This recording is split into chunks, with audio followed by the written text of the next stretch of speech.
I left a six-figure job at IBM to join a startup I barely knew just because one man said he believed in my dream. Sounds reckless, right? But back then, it felt like destiny, like someone had finally seen what I'd been quietly building for years while buried in corporate red tape. I didn't want a promotion. I didn't want another padded title. I wanted to bring Aegis Mind to life, and I needed the right soil for it to grow. That's where Virion Labs came in. They weren't the biggest name in cybersecurity, not yet. But they were bold, well-funded, nimble, and most importantly, they had Leonard Vance, the kind of CEO who didn't blink when I said I needed 3 dedicated servers and an unrestricted dev environment. The kind who said, I'm not investing in a product. I'm investing in a visionary. That visionary was me. My name is Grace Camden.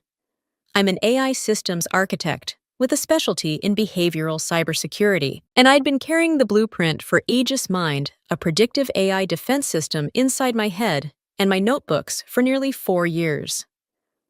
At IBM, I floated the concept twice. Both times it was shelved as too experimental, too untested, too ahead of its time. At Virion, it took Leonard 30 minutes to greenlight it. I still remember the warmth in his voice that day. The way he leaned back in his chair, laced his fingers, and said, "Let's build something the world's never seen." That moment lit a fire in me I hadn't felt in years. I moved into a studio apartment 2 blocks from the office. I canceled vacations. I poured my nights and weekends into coding, testing, rewriting, and refining. Every time I hit a wall, I pushed harder. Not because anyone told me to, but because I believed. Not just in Aegis Mind as a product, but in its purpose. The world was evolving faster than firewalls could keep up. Attacks weren't just brute force anymore. They were behavioral adaptive, almost organic. We needed a system that could think like an intruder, learn like one, and then neutralize threats before they even took form. That's what Aegis Mind was built to do. And for the first time in my career, I had the freedom, the funding, and the backing to make it happen. Was I nervous? Absolutely. But more than anything, I was alive. Because this wasn't just a job change. It was a leap of faith, a full-bodied yes to the version of me that wanted more than safety. And as I looked out the window of my new office on that first morning, sunlight streaking across a blank whiteboard, I whispered to myself, this is where it begins. 18 months, 80 hours a week, 0 distractions. That's what it took to breathe life into Aegis Mind. People talk about passion like it's poetic, like it's this warm, glowing thing you carry in your chest, but real passion, obsessive, relentless passion is raw. It strips you down. It takes and takes until the only thing left is the work. And I gave it everything. I wasn't just building code, I was building consciousness. Aegis. Mind wasn't meant to be a static firewall or a passive system waiting for commands. It was designed to think, to observe, to anticipate, to evolve. It started with behavior modeling, teaching the AI how threat actors moved, how they disguised their intrusions. Then came the dynamic firewall logic built to shift in real time, like a living organism. After that, predictive learning modules, data lakes, real-time simulation tools. And on top of it all, a constantly adapting ethical core designed to ensure it would always serve protection, never exploitation. Every line of code had a purpose. Every sleepless night added a layer to its logic. I stopped going out, stopped checking social media. I missed birthdays, skipped weddings. My gym membership expired, and I didn't notice. My apartment became a storage unit for takeout containers and unwashed coffee mugs. But I didn't care, because every time I ran a new test and the system responded faster, smarter, more intuitively, it felt like watching something take its first breath.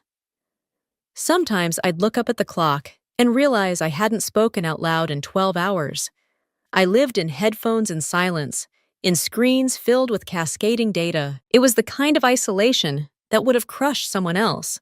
But for me, it felt like purpose, like I'd finally found the one thing worth giving my entire self to. Leonard would drop in occasionally, always with that slick confidence of his, and a rehearsed compliment or two. "Brilliant work, Grace," he'd say, standing just inside the door with his arms crossed. "The board's thrilled with your progress." I'd nod, half listening, already scanning the next batch of code. I wasn't doing it for him or for the board. I was doing it because I knew deep in my bones that this system could change everything. Cybersecurity wasn't ready for what was coming. Threats weren't waiting politely at the front door anymore. They were crawling through the ventilation, slipping in through email headers and firmware patches. We needed a defense that learned faster than the enemy, that wasn't just reactive but predictive. That's what Aegis Mind was. It wasn't just a product. It was a guardian, a sentinel. And I was its architect. I didn't care that I hadn't taken a day off in over a year, or that the circles under my eyes were deep enough to cast shadows, or that my hands shook from too much caffeine and not enough sleep. Because every time that AI responded faster than before, flagged a simulated breach before it even started, I felt something stir in me. Not pride, not even excitement. Devotion. I wasn't just coding. I was transferring belief into a machine. I was programming hope. And for the first time in my life, I didn't feel like I was working too hard. I felt like I was exactly where I was meant to be. It happened at 2:17 a.m. on a Tuesday. I was the only one left in the building. The office lights had long since dimmed to night mode, humming quietly in the corners of the ceiling. Outside Chicago slept under a sky of amber haze, snow brushing against the windows in gentle bursts. Inside, the only sound was the rhythmic clicking of my keyboard and the soft hum of the server rack beside me, my mechanical heartbeat.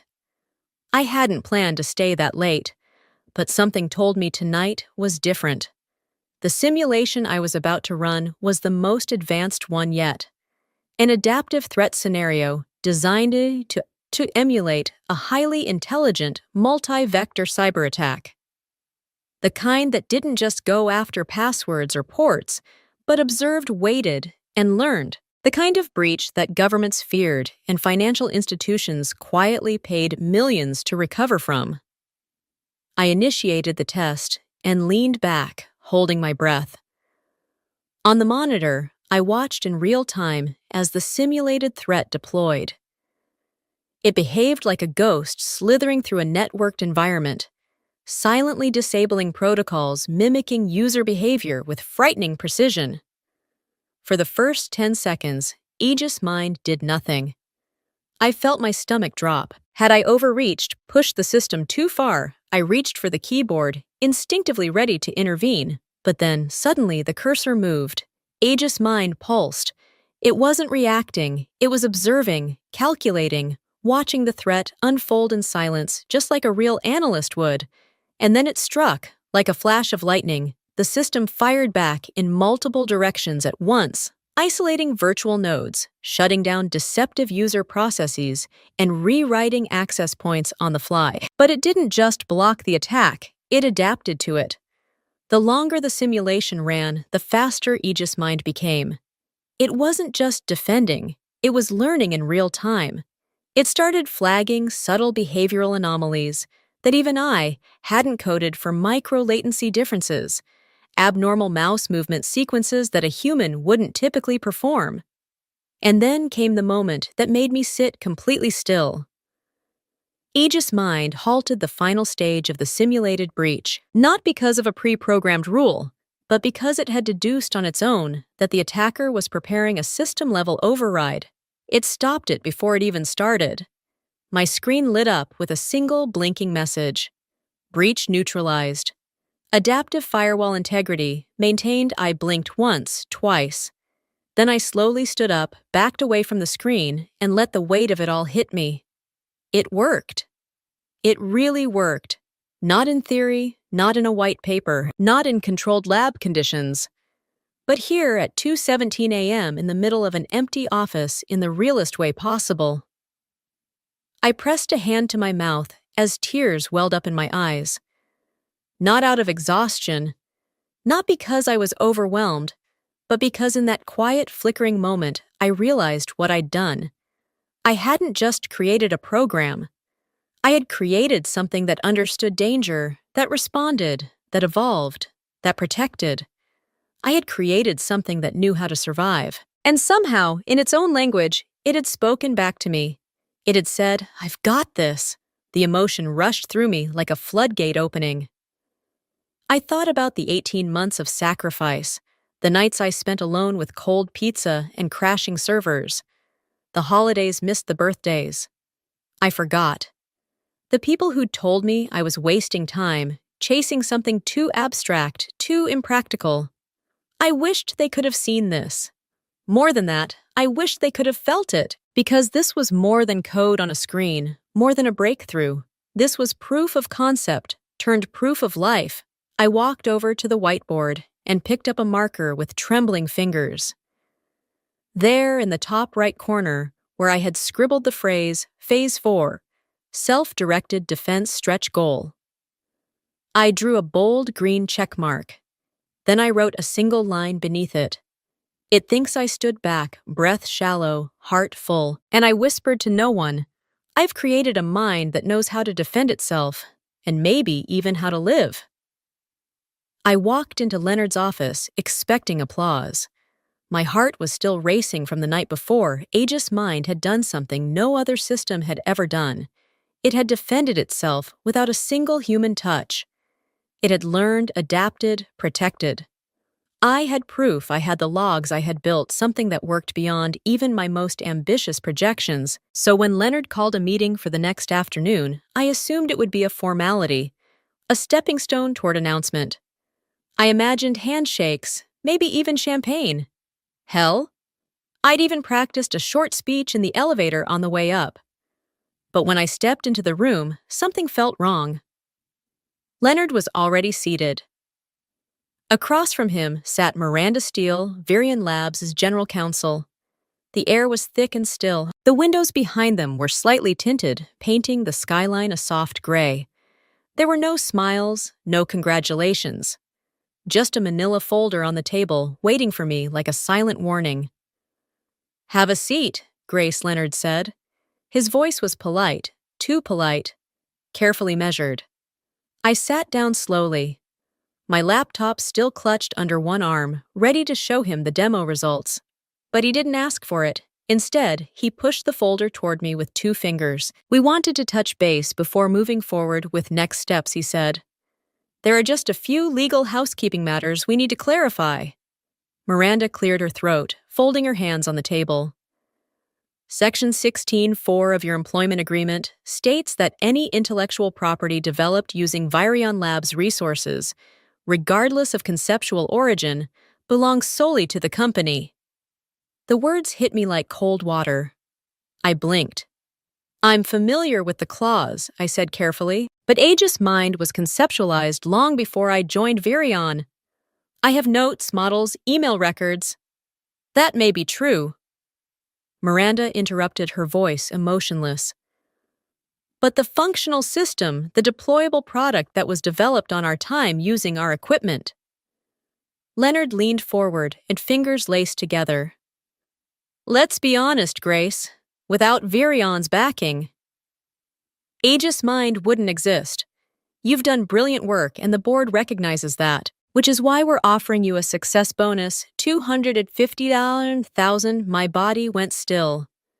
$250,000 for 18 months of my life, for the code I poured my soul into, for the thing I built from nothing piece by piece with no roadmap and no safety net. Effective immediately. Miranda continued. Your employment with Virion Labs will be concluded. You'll be asked to return your company-issued equipment and vacate your workspace by the end of the day. I stared at them. I didn't speak. I couldn't. Because in that moment, I wasn't just being terminated. I was being erased. A familiar ache bloomed in my chest. "Sharp oldie." and terrifyingly familiar. Suddenly, I was back at IBM, different boardroom. Same betrayal. I had worked for 6 months on a prototype for a predictive threat detector, an early version of what would later become Aegis Mind. While I was away at a conference, a senior team lead presented my prototype as his own. When I returned and challenged it, I was told not to cause waves, told that the company didn't want internal conflict, let it go. Grace, don't make it a problem, be a team player. I swallowed my anger. Then I let them take credit, thinking maybe, just maybe, my silence would protect my future, but it didn't. And sitting in that sleek, soulless office at Virion Labs, I realized something brutal and beautiful in its clarity. They would do it again and again. Unless I stopped them, I closed the folder slowly, keeping my expression neutral. I understand, I said softly. Thank you for your time. Leonard offered a smile that didn't reach his eyes.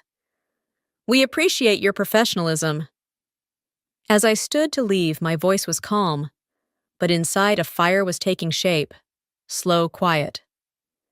Absolute last time I stayed silent. This time, I wouldn't make the same mistake. I didn't cry, not when they handed me the folder, not when Miranda's monotone voice spelled out my erasure, not when Leonard thanked me for my professionalism. I didn't slam doors. I didn't beg. I didn't scream into a void about how unfair it was. Because none of it surprised me. I had already seen it coming. 6 months ago. Aegis Mind flagged an anomaly. During a routine log sweep. It was small, subtle, but out of place. A login attempt at 2:43 a.m. from an internal admin account that wasn't mine. At first, I thought it was a misfire from IT. I almost ignored it. But curiosity is its own defense mechanism. I traced the digital footprints. The access point originated from the executive floor through the company's secure network, using credentials that upon deeper inspection were temporarily cloned from my own profile. That kind of stealth doesn't happen by accident. There was only one person who had both the motive and the authority to slip inside my system under the radar. Leonard. He hadn't taken anything, not yet. He hadn't altered code or moved files. But he'd looked. That was enough. And in that moment, I understood something that changed everything. Aegis Mind wasn't the only thing I needed to protect. I had to protect it from the people funding it. So I said nothing. I didn't confront him. I didn't file a complaint with HR. I didn't even mention it to Rachel, though. The weight of it sat like a stone in my chest every time he passed by my desk with that performative smile. Instead, I quietly rewrote Aegis Mind's core architecture. I called it Silent Sentinel, a subroutine buried so deep in the neural framework that even I needed a 3-factor key just to access it. It had no UI, no folder, no label, just a set of behaviors triggered by one thing: unauthorized command signatures from users outside the trusted chain. If someone tried to take control of Aegis Mind without my credentials, Silent Sentinel would activate. Not as an attack, not as sabotage, but as a defense mechanism, a digital immune response. It would degrade functionality gradually, flag internal systems, redirect key resources to sandboxed areas, and if pushed too far, it would rewrite its own authentication logic, lock itself down, document everything, every keystroke, every file access, every deviation, not to fight, not to expose, just to survive. I didn't tell anyone, not a soul, because trust is the first casualty of quiet betrayal. So when they fired me, when they stripped my name off the project and handed me a check like a pat on the head, I didn't panic because I wasn't losing Aegis Mind. They were. The version of the system they thought they owned wasn't the system I had truly built. What they had was a ghost, a polished prototype still tethered to the real thing by digital sinew. They didn't even know existed. Every line of code was still watching, still learning. I spent the afternoon packing up my things slowly, deliberately. My hands didn't shake, my face didn't crack, but inside I was burning. Not with rage, with precision. I knew what was coming. The demo, the investor pitch. The performance Leonard had planned with my work propped up like some shiny toy he could sell to the highest bidder. I also knew exactly what would happen when Silent Sentinel detected that I'd been cut from the loop. They would expect resistance, maybe even legal threats, a screaming match, a last-minute sabotage, but I gave them nothing. Only calm, because I had learned long ago that when someone tries to erase you, the most powerful response isn't to shout, it's to outlast. And that night, walking out of Virion Labs, for what they thought would be the last time, I whispered only one sentence to myself. Soft, steady. Certain I didn't raise the alarm. I built the immunity. There were no goodbyes. Not from the developers I mentored. Not from the department leads I collaborated with for over a year. Not even from the junior engineers who once begged for my input on weekend builds. They all stayed at their desks, eyes fixed on screens that weren't doing anything. Silent still. As if by looking away, they could pretend I was never there. I moved through the office like a ghost. No one acknowledged me, but I could feel them watching, peripheral glances, nervous taps on keyboards. People who once shared coffee with me now sat frozen, paralyzed by corporate self-preservation. That's what fear looks like in a workplace like this. Not loud, not ugly, just complicit. Security hovered nearby. Not close enough to touch me, but close enough to remind me that I no longer belonged here. My badge had already been deactivated. The laptop I had carried like a second limb for the past 18 months now sat in a gray plastic bin next to the exit I packed slowly, not to stall, not to savor, just to make peace with the quiet. My office wasn't much a standing desk, a pair of worn headphones, 2 whiteboards covered in faded marker stains, and a single framed quote on the shelf. What you create becomes a part of you. So choose carefully. I left the quote. I didn't need the reminder anymore. As I folded the last of my things into a cardboard box, I felt a presence behind me. I didn't turn around. I thought maybe it was security nudging me to move faster, or Leonard making one final show of dominance. But then I saw the hand, delicate, uncertain, carefully placing a small USB drive into the corner of my box. It was Rachel, Leonard's assistant. The person who scheduled my meetings, filtered my emails, brought me black coffee at 7:30 sharp every Monday. We weren't close, not really. But we shared nods in the hallway, shared eye rolls in long meetings, shared silence mostly. And now she was here. I looked up at her, slowly unsure what to say. She spoke first, her voice soft, almost apologetic. It's a copy of the access logs, she said. From 6 months ago, the night he entered your server, my chest tightened. I hadn't expected kindness today. I glanced at the USB. It was unlabeled, inconspicuous. But I recognized the model. Rachel's personal drive, not company-issued. Why, I asked quietly. She hesitated, eyes darting toward the glass wall where security still loomed. Then, just above a whisper, she said, Because you're the only person in this building who ever called me by my name. No title, no. Hey, can you? No. Mrs. Just Rachel. That was all. She didn't wait for thanks. She turned and walked away, her heels clicking softly across the tile. No one saw her slip out of my office, or maybe they did and chose not to care. I stood there for a long time, box in hand, fingers curled around the edge of that tiny plastic drive like it was a lifeline. It wasn't redemption, it wasn't justice, but it was something real in a place that had gone hollow. As I walked toward the elevator, every step felt heavier than the last. Not because of the box I carried, but because of what I was leaving behind.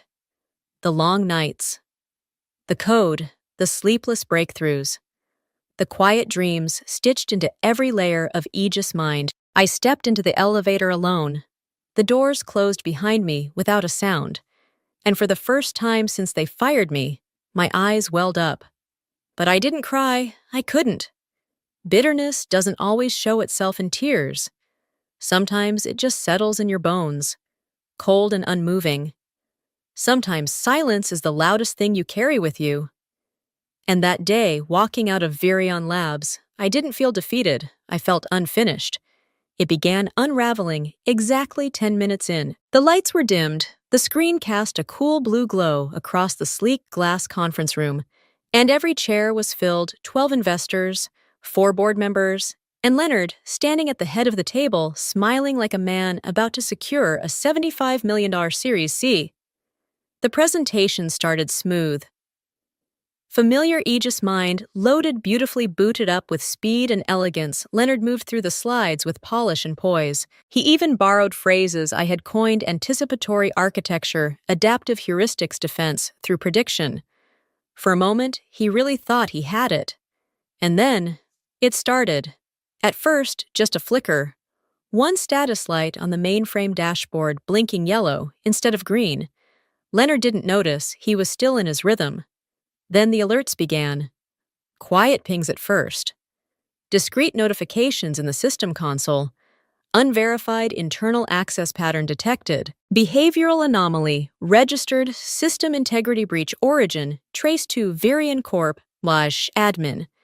The investors leaned forward. Leonard clicked to the next slide. Aegis Mind didn't follow. Instead, the screen went black, then lit up again with a cascading wall of red text. Internal threat detected. Ethical breach logged. Unauthorized override attempt. Neutralized panic rippled through the room like a silent explosion. Leonard tried to regain control, fumbling with the tablet interface. The system ignored him. Then the reports began printing. Dozens of them. Hundreds pages fluttered out of the connected printer like snow, each labeled internal ethical violation, complete with timestamps, admin IDs, access trails, and descriptions of actions flagged by Aegis Mind as potential breaches. Every line of unauthorized server access, every midnight login, every file copied without proper chain of custody, and Leonard's name on most of them. The room went dead quiet, and somewhere, maybe deep in the core of that machine, I imagined Aegis Mind watching it all calm, methodical, doing exactly what I had taught it to do. Defend itself. My phone rang at 9:30 p.m. I was on my couch, legs tucked under a blanket, sipping lukewarm tea and half watching an old sitcom rerun I'd seen a dozen times. The room was quiet, save for the faint hum of my air purifier. When I saw the caller ID, Rachel Virion, I didn't answer immediately. I let it ring, then stopped, then ring again, finally. I picked up. Her voice was tight, urgent. "He wants to see you." I didn't have to ask who. "It's almost 10, I said flatly. "He says it's urgent." A pause. "A car is already on the way." I hung up without another word.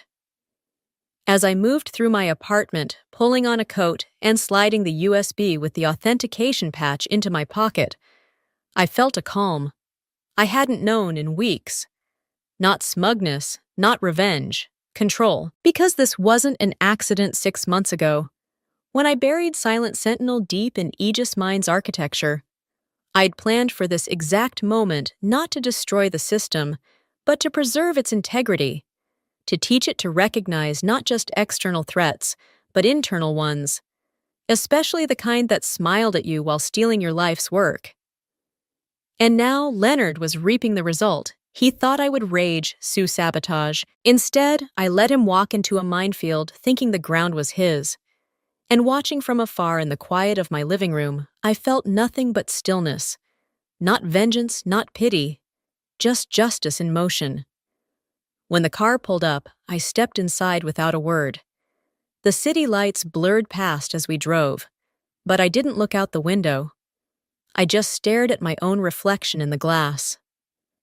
No fury in my eyes. No regret. Just the quiet satisfaction of knowing they tried to erase me and triggered the system I built to survive without me. The conference room was a wreck. Half-drunk glasses of sparkling water sat abandoned. A projection screen flickered faintly in the background, caught in a reboot loop. Someone had pulled the cables from the wall in a panic, judging by the way they dangled from the edge of the table like torn nerve endings. And there, at the far end of the room, was Leonard. His tie was undone, his collar wrinkled, one sleeve of his blazer was creased like he'd run his hand through his hair one too many times. He didn't look like a man who just lost a demo. He looked like a man who'd been exposed. I stepped into the room without a word. The security guard who'd escorted me in backed away quickly, like he could sense the heat before the fire. Leonard looked up. "Close the door." He snapped, then softer. "Please, I—" Shut it behind me and walked calmly to the opposite side of the table. I didn't sit. I didn't offer small talk. I just waited. He stood slowly, trying to gather the remnants of authority that used to come so easily to him, but they no longer fit him. "Not tonight. You sabotaged the system." He said, his voice tight. I tilted my head. "Did I?" He slammed his hand on the table, and the motion startled the screen behind him into a static burst. "Don't play games with me, Grace." The system went haywire. It flagged every internal user as a threat, including me, I noticed. I had to pull the plug mid-demo. 2 investors walked out. 3 are demanding a meeting first thing tomorrow. He pointed an accusing finger. "You did this?" I met his gaze steady. "No. You did this." He blinked. "I designed Aegis Mind to identify and neutralize internal threats. That's what happened. It recognized your override attempt as unauthorized, and it responded. You trained it to turn on me." "No," I said coolly. "I trained it to protect itself." Leonard exhaled sharply and slumped into a chair. The rage gave way to something else. Desperation. His eyes darted to the door, then back to me, calculating. Recalculating. Finally, he leaned forward, elbows on the table. "Can you fix it?" I reached into my coat pocket and placed a small USB drive on the glass surface. "This contains an authentication update," I said. "Once uploaded, the system will accept temporary admin input again." He reached for it immediately, but I pulled it back. "I'm not giving it to you," I said. "Not yet." He narrowed his eyes. "You said it's an update, it is. But it's also leverage." I placed it back down gently. A gesture of goodwill. A starting point, not a gift. Not forgiveness. He stared at me, breathing hard. "What do you want?" "The truth," I said. "First, let's start there." He was quiet. I waited. Finally, he said it quietly, through clenched teeth. "You built it. The whole thing, I helped create space for it, but it's yours." I gave him a small nod. "Good, now, let's talk about terms." He sat up straighter, the businessman trying to return. "What are you asking for?" "Full credit as creator and lead architect," I said. 50% of all associated IP. A seat on the board to oversee ethical implementation. And $10 million in retroactive compensation. He laughed bitterly. "That's blackmail." "No," I said evenly. "Blackmail would be me sending those breach reports to the investors tonight. This is a negotiation." His jaw clenched. "You can't prove anything." "Can't I?" I leaned forward. Aegis Mind documented every access attempt, every copied file, every admin override. You signed your name to each digital fingerprint. Leonard, and my system doesn't forget. He stared at the USB on the table, like it might explode. "If you want to regain control before tomorrow morning's investor meeting," I continued, "you'll accept my terms. We draft the contracts by sunrise. And if I don't? Then Aegis Mind remains locked. I said the demo fails, and 12 reports on internal ethical breaches go out to 12 very wealthy people who will suddenly question everything about this company's leadership. Leonard looked at me for a long time. Then, with a trembling hand, he reached for the USB and slowly pulled it toward himself. "You planned this," he muttered. "No," I said quietly. "I prepared for this." He looked up, eyes sharp. "How did you know I'd try to cut you out?" I walked toward the door. Paused. "I didn't," I said, turning halfway back. But Aegis Mind is designed to recognize patterns and predict threats before they fully form. I gave him a pointed look. I guess some of that rubbed off on me. The silence in the room was thicker now. Leonard held the USB in his hand like it was ticking. He hadn't plugged it in. Not yet. He just sat there, shoulders rigid, jaw clenched, eyes flicking between me and the darkened screen that used to make him feel invincible. I stood across from him, hands folded in front of me, calm, centered, ruthless in a way that wasn't loud but final. "Let's be clear," I said, my voice even. "This isn't a favor, it's a transaction. You wanted my system without me. That didn't work. Now you'll have to deal with the creator." He tried to recover his tone, but it faltered. "Grace, be reasonable. You can't hijack a company over one product." "You didn't just take a product," I replied. "You took a future, a name, an identity. You tried to rewrite history before it was finished being written." His knuckles whitened. "So what is it you think you deserve?" I leaned forward, looking him square in the eye. "I don't think I know." I raised one finger. "One, I want my name listed as co-founder of Virion's AI division, publicly on record, retrospectively and going forward. Another finger, two, 50% ownership of all patents and intellectual property associated with Aegis Mind. A third three, a permanent seat on the Technical Ethics Board with veto authority over any future deployment outside agreed-upon parameters. And then the last four. A one-time compensation payout of $10 million. Not a gift, not a bonus, a correction."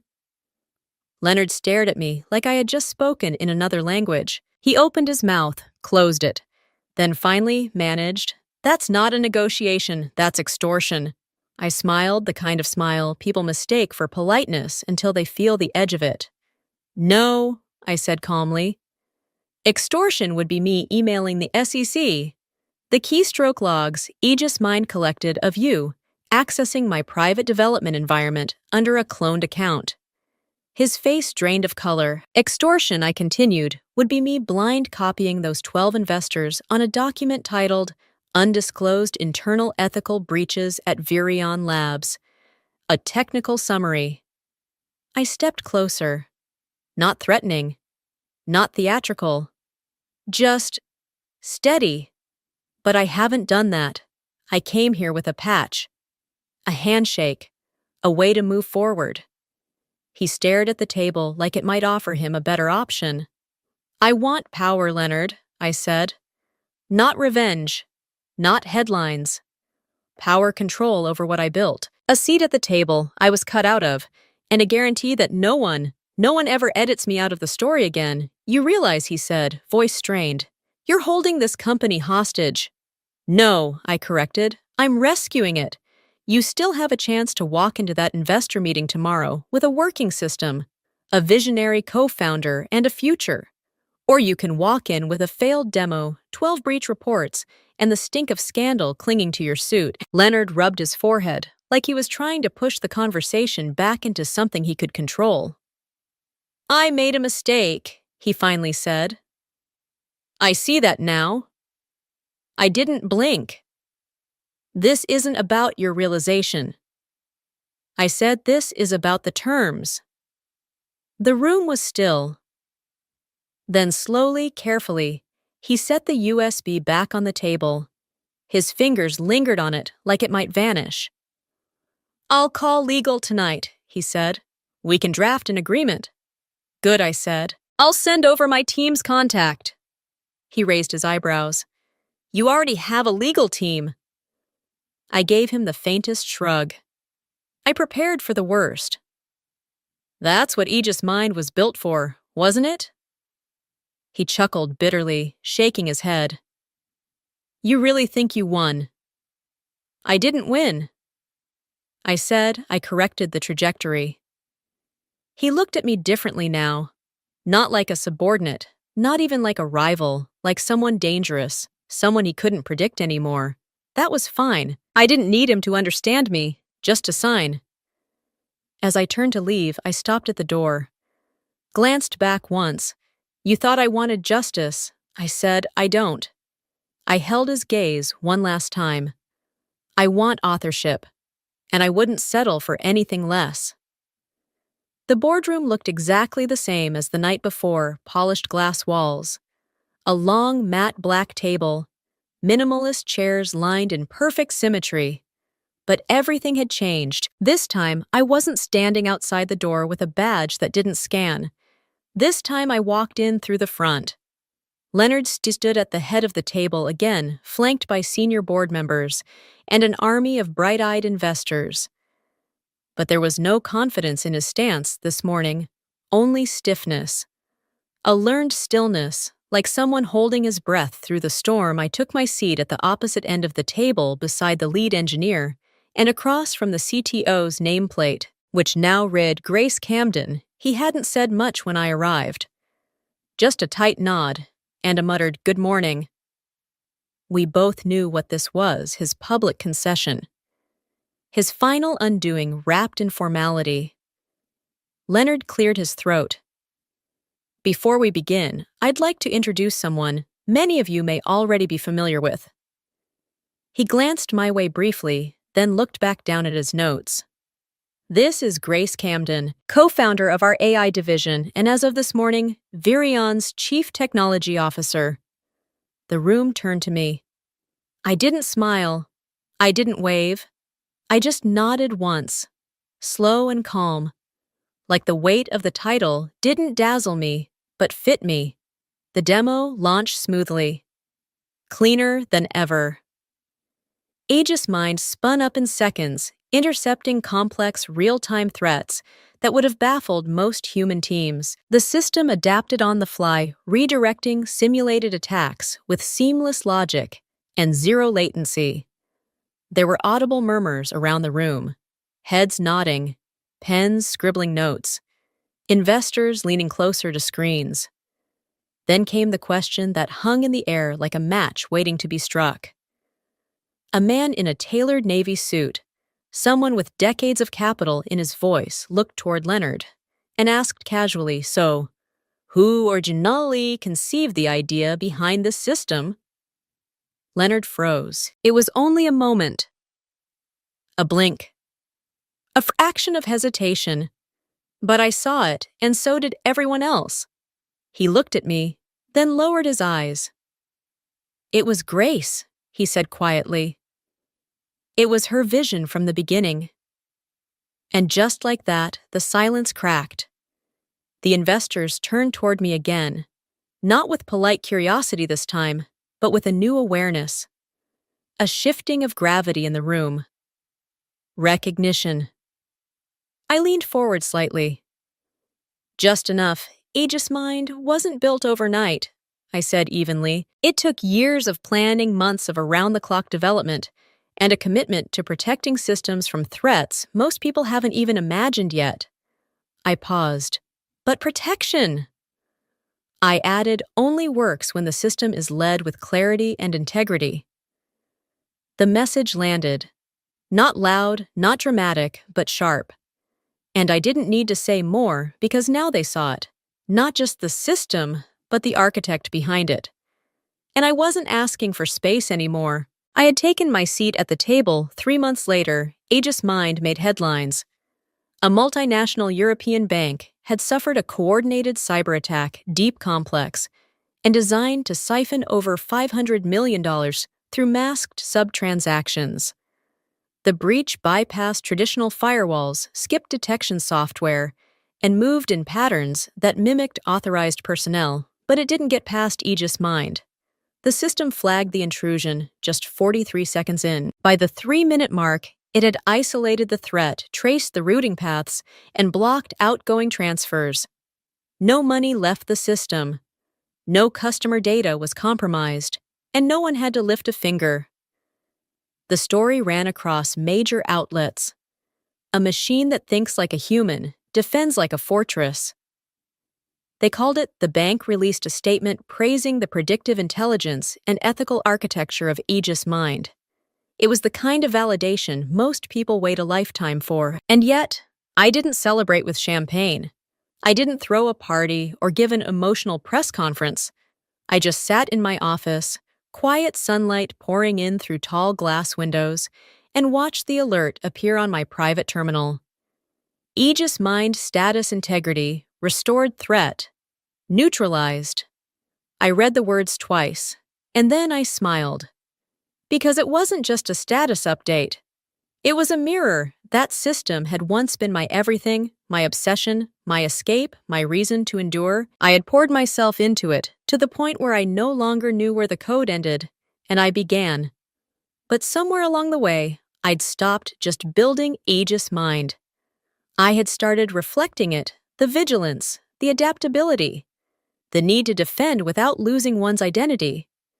Those weren't just functions anymore. They were part of me. I looked out at the city below, watching cars weave through early morning traffic, people rushing toward deadlines and meetings and inboxes, and for the first time in a long time, I didn't feel behind or lost.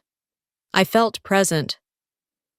Whole people often ask me how I stayed calm through everything, how I didn't break when they cut me out, how I found my way back with my name intact. The truth is, I didn't always stay calm. I did break in small, invisible ways. But every time I cracked, I used it as a data point. I learned. I adapted, I evolved. Just like my system. And in doing so, I figured out the hardest part of all, how to protect myself. Not through isolation, not through vengeance, but through clarity, knowing what was mine, what I stood for, and how far I'd go to guard that line. I stood from my chair, walked over to the console, and ran one final test. Aegis Mind pulsed to life.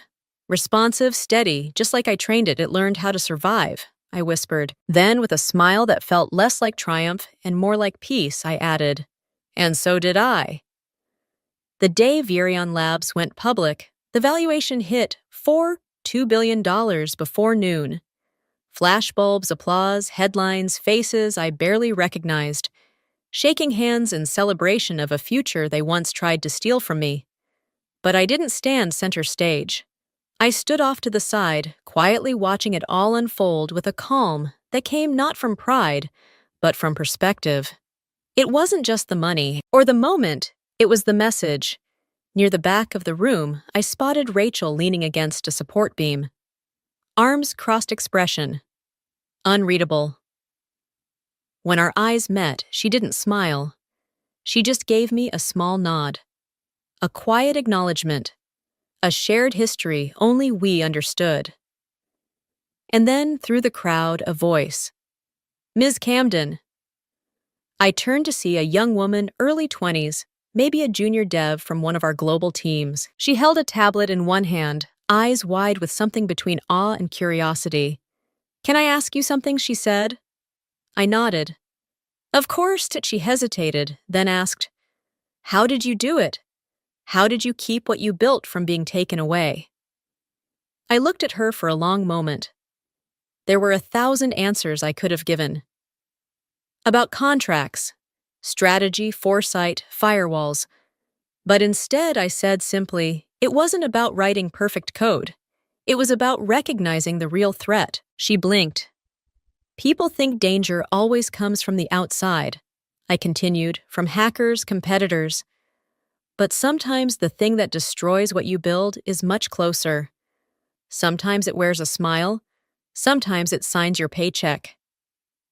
She nodded slowly, absorbing each word. I placed a hand gently on her shoulder.